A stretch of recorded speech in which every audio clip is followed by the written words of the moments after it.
This is Get Real with Bob and Stacy, the show that helps you learn about the mortgage and real estate markets. Get the inside scoop from their expert list of guests and have some fun along the way. Now, here's Bob Gallagher and Stacy Alcorn. Welcome back. You're listening to Get Real with Bob and Stacy. You're joining us for our Leaders and Legends segment. And our first guest today is Marty McDonald, CEO and co-founder of Bad Rhino, social media marketing agency. Welcome to the show, Marty. Hey, great. I appreciate you having me here.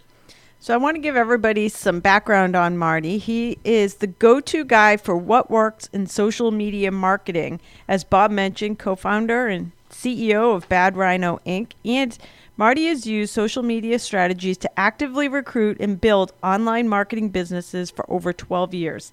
He knows how to harness the power of social media and has consulted with small businesses and startups to help them use that power to get off the ground. So first, how did you get started in social media marketing, Marty?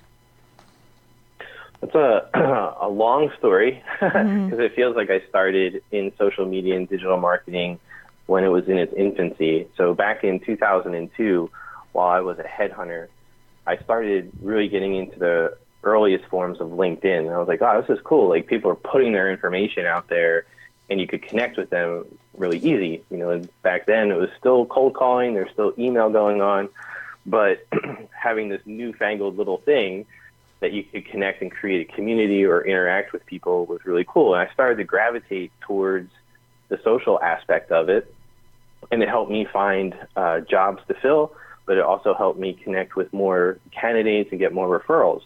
And I started looking around on the internet because I was like, maybe this will tie into some internet marketing things. And that was the birth of it. Back in 2002, I started out as a hobby. Then it became a well-paying hobby for the next 2-3 years.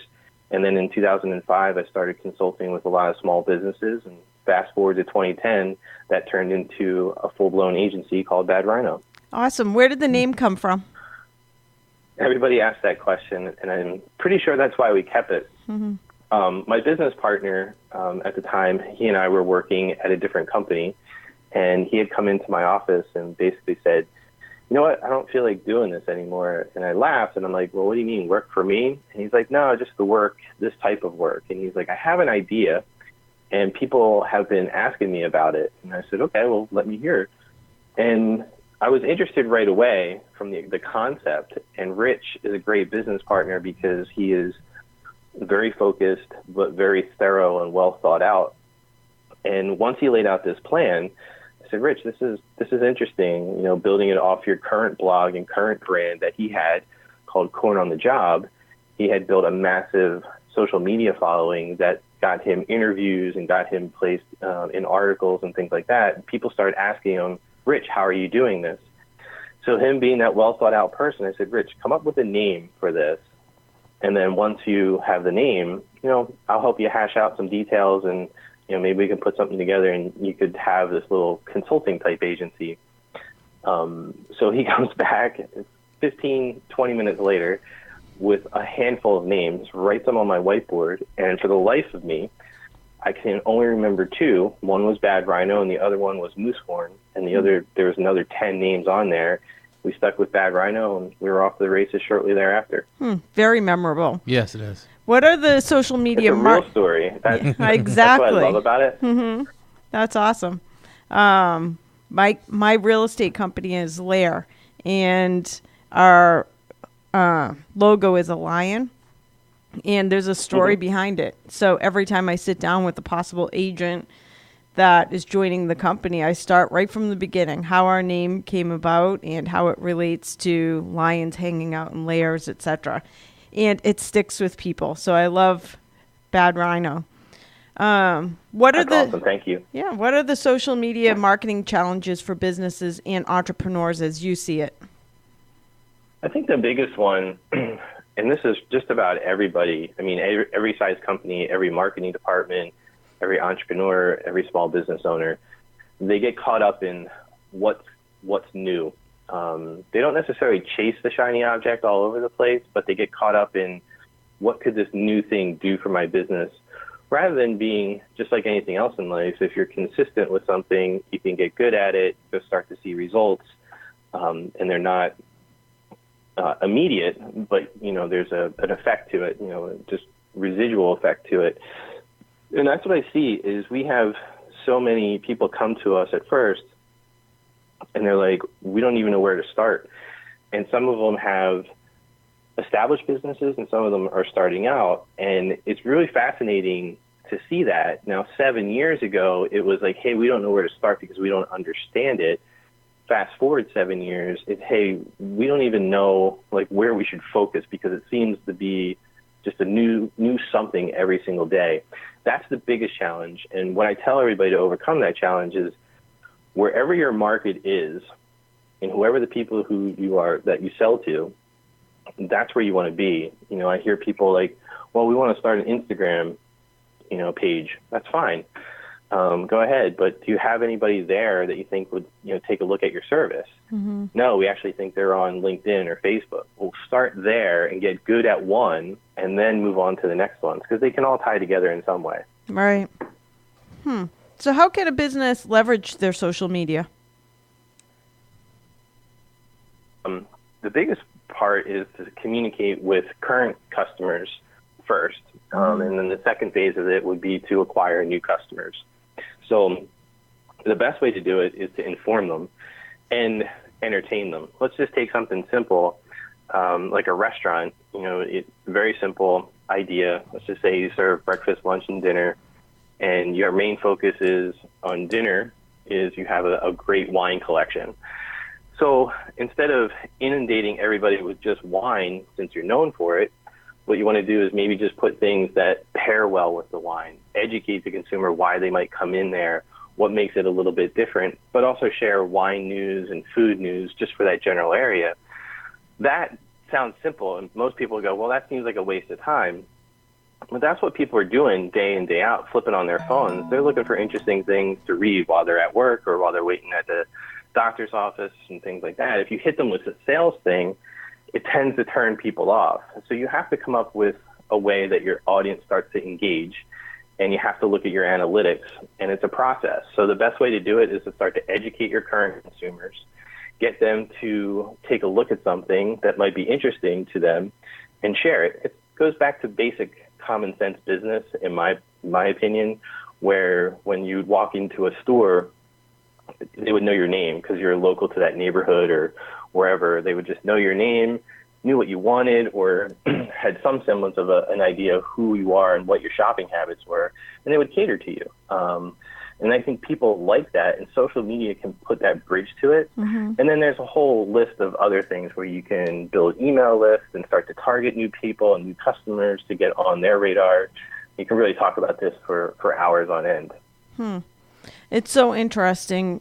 Basically, and I'll let you tell me what pieces I might be missing, but for my own company Facebook page, first of all, I think that when it comes to social media strategy, would you agree that you have to help people not only have a great, for example, business page, but sometimes you really have to help the individual person just have a presence on Facebook? Is that true? Yeah, it's true. It depends on your business. Like if you were to search me in my personal life, I don't put a lot of things out there. Mm-hmm. I would keep my personal page more business focused and some fun. I do testing on my page. Yeah. So I might comment on a wacky political post just to see how the algorithm responds to me. But it really depends on the personality of the person and what they want to be online. And that's where we start at Bad Rhino is we talk to everybody and go, okay, what's your voice online? Who do you want to be? It shouldn't be much different than who you are in real life because you need that transparency because once people meet you and you create a business relationship, they want to know who they're working with. Right. But at the same time, there's differences between what you might post personally versus what you might post professionally. So you come up with that just style there. And the next phase of that, to your point, is helping them establish that and saying, okay, who do you want to be? You want to be, for Marty McDonald, it's Bad Rhino. He runs Bad Rhino, and he also has golf and beer clients, but also has golf and beer brands under Bad Rhino. So I'm going to talk a lot about me playing golf and, testing and trying out new beers. Right. So, having that balance, but that doesn't 100% pertain to Bad Rhino, but I've made that business more of my personality along with my business partner to create a feeling to it, So a lot of times when I do podcast interviews or I mention in articles, the one thing is Marty plays golf and drinks beer, and on the side he runs a successful marketing agency, right? I thought that was cool, like when somebody just said that. Right. And they said, yeah, I was just looking around your profile. So you get a feel for that. So to your point, yes, you have to establish a voice for that business, and most times it's a voice for that person to be online. Right. And also what you're really laying out here is businesses should have some sort of strategy so that you're not necessarily just posting willy-nilly. Like we put out just weekly. I sit with my social media person, and each week we try to, number one, show our expertise, which we do through blogging about real estate, since mine's a real estate company.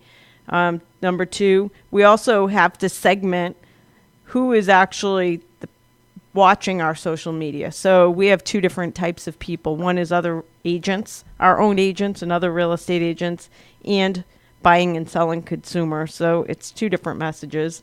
So we try to blog about our expertise.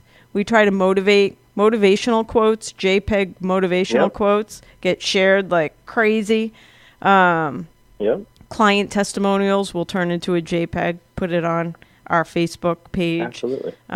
In-house happenings, what's happening at our company. And the big piece that we implemented this year, and I would love your take on it, is we never really had a great social media strategy for creating leads. And over the last 6 months, we've gotten good at creating like ClickFunnels pages with paid search on Facebook that's creating, like kind of baiting people with what a home buyer would be looking for, where they'd be willing to give us an email address for that info, or what a seller would be looking for. What is your take on generating leads through social media? First of all, it's great. Just back up for 1 second. I'll get to the leads. What you just outlined for anybody listening to it is the start of any social media, actually any marketing strategy when you're developing content. And if you can we tell everybody when we speak at Chamber of Commerce or small business startup type meetings for ideas, is start off with a weekly content, because sometimes it could be a little overwhelming. Just start off weekly, schedule a couple posts, schedule a couple things, and then see how the community responds, and then start to map that out monthly. And, you get a robust strategy, and you can start to see, things coming back to seeing like, hey, the motivational quotes were shared, so why don't we combine the motivational quote picture with a blog article, and see what the differences are, and see if that gets shared more than if we just post the blog. In terms of leads, it's tremendous. It can be, you have to be willing to, break a few eggs to kind of get that omelet going. People get frustrated a lot of times when they run Facebook ads. And it used to, I wouldn't say it was ever simple, but it was very simple and easy a few years ago when the ad platform was just maturing, but because they would default to giving you the results that you want. And what I mean by that is if you said, hey, 30 miles around Philadelphia that were interested in real estate, they would show it to everybody in real estate.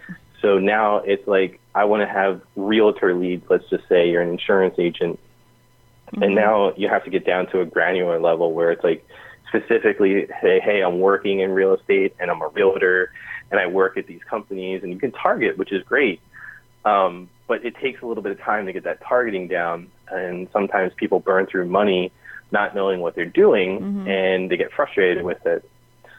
And we hear that quite often. But I love it for leads and emails. And you really have to just dial it in and make sure you're getting adequate, first off, adequate response. Second, make sure they're legit. And what I mean by that is when you start emailing them, start to look at your open rates. Yes. We've had a lot of people come through and talk with us. And they say, this is great. We built a 4,000 person email list through Facebook ads, but we're looking to take it next level. So we're looking to outsource some things, and we're talking to Bad Rhino. And I get all excited because I'm like, wow, that was awesome. They built an email list already on their own, so they kind of know what's going on. And I find out, like, well, how many times have you emailed the list? Well, we haven't emailed it yet. And it's like, okay, how do you even know if that data that you just got was any good? So Absolutely. It's important to get the leads and then start emailing right away so that, say you get leads on Sunday, you could wait, they opt in, they get something to download, so they have an instant, that's number one. Then number two, you want to email that list on a weekly basis just to see who's opening it, number one. Number two, if anybody's clicking through. And then more importantly, number three, if they leave. Sometimes people will see like a PDF or like a little video series, and they get it, and then they just leave because they're like, this is what I was looking for, but I want to go with somebody else for the service. So it's important to get the leads, but also engage with them immediately. But Facebook's great for lead generation these days.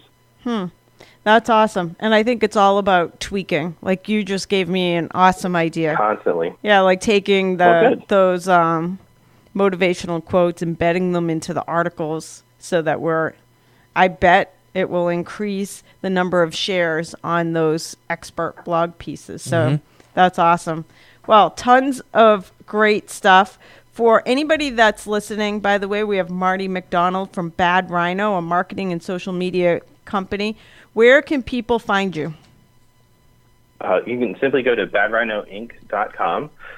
We have a blog on there with a lot of great information. And every interview I do, this has been a good thing and a bad thing, but it's been more good than bad. I just give out my email. If you send me an email, mention that you heard me on this radio show, I will gladly respond to that question as fast as I can. And it's Marty, M-A-R-T-Y, at badrhinoinc.com. And our website has all our other information, so check it out.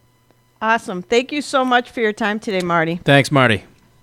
Thank you. Great to talk to you guys. I appreciate it. We're going to take a quick commercial break. We'll be back with more Get Real after this.